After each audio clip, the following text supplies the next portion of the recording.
Miami Hurricanes are up next.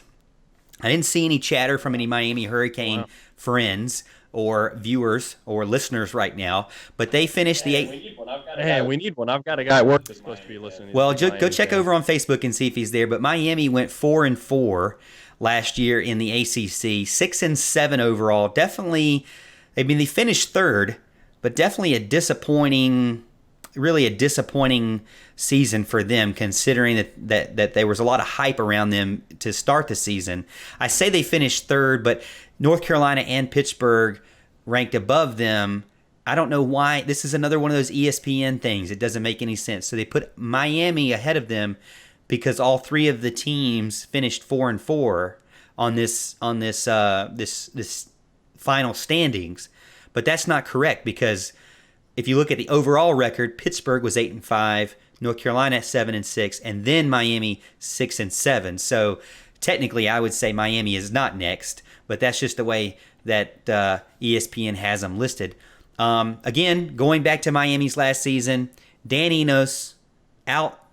He was given too much credit for Tua's success. I told you this. I told you this last year You did. in like February. I said Dan Enos was given way too much credit. Now, here's the catch, though.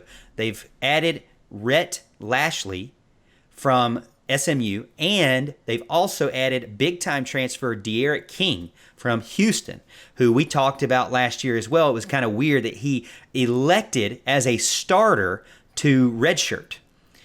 And that was his right to do, but it was just very weird for a starting quarterback to say, I'm sitting out.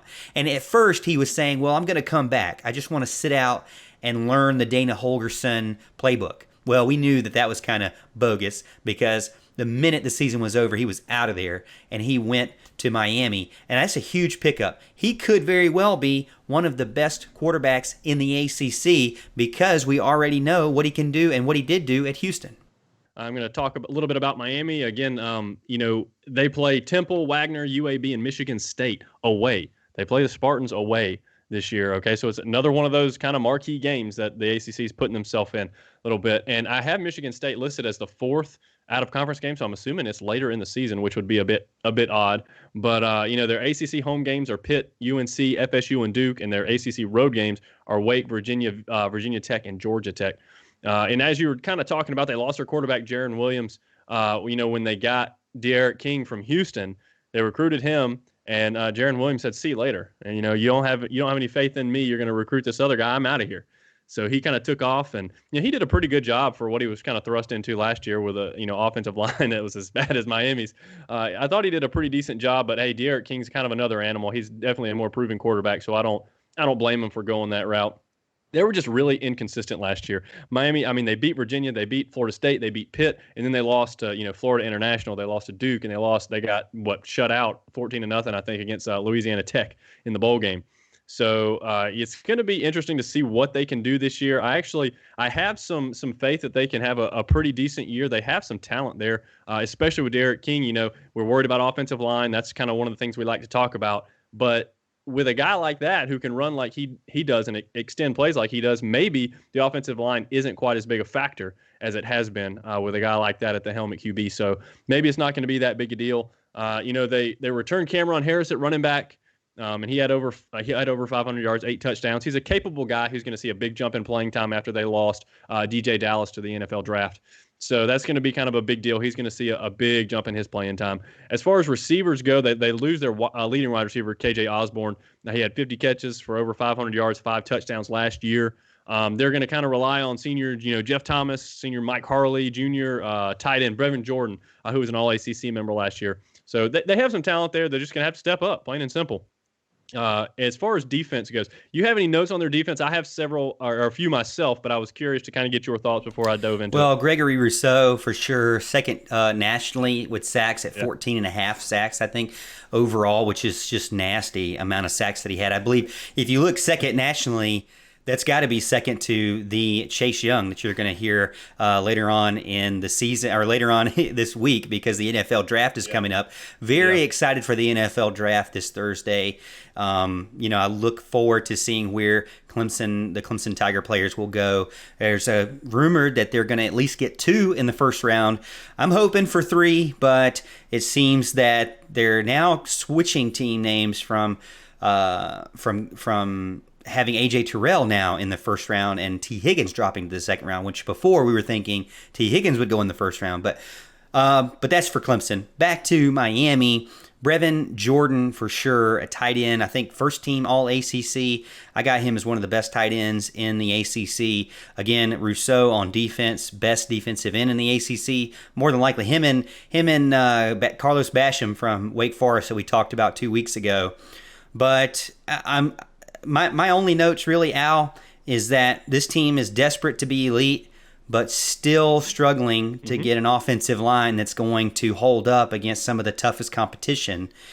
And they also lost some of their biggest playmakers. DJ Dallas was like their go-to guy to make these big-time chunk plays last year. And DJ is off to the NFL. And a lot of people are saying that he's going to be a big-time NFL player because of how electric he was in college. I love watching him play. And again, we're seeing some chat too talking about disappointed now because they were really looking forward to the Michigan State Miami game, and now it seems that Michigan State is kind of on a down year and a rebuilding year, and Miami is kind of saying that they're rebuilding, but still kind of struggling to get everything in motion.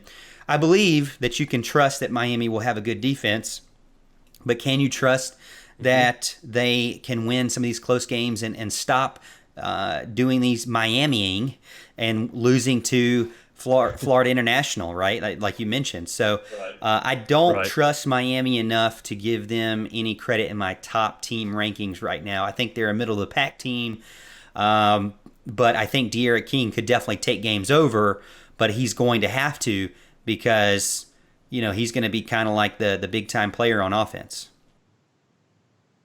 Sure, yeah, and I think he has the ability to do that for sure. And I have on defense kind of the things you were talking about, Gregory Rousseau. I actually have him at 15.5 sacks and 19.5 tackles for loss, which is just insane. Those are great numbers.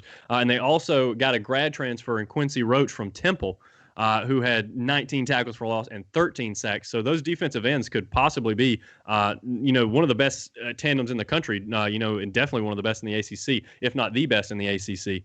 So they've got a heck of a defense there for them. They lost, one of their big-time cornerbacks, Trajan Bandy, who's kind of a former Clemson target, actually. But with the fact that they've got those defensive ends rushing at the quarterbacks, maybe it's not a big issue, that they don't have so much on the back end. And I think De'Aaron King also takes a lot of pressure off of the offense and off the running backs. You mentioned being concerned DJ Dallas was gone. I think the fact that they have a guy like De'Aaron King that can run so well and extend plays, I don't think it's going to be a huge deal. I think they're going to have to focus on him. I think that's going to open up some holes for Cameron Harris at running back. Thanks for watching this video, and make sure to join our live show every Monday night at 8:30 p.m. Eastern Time right here on YouTube. Subscribe to the channel so you don't miss it.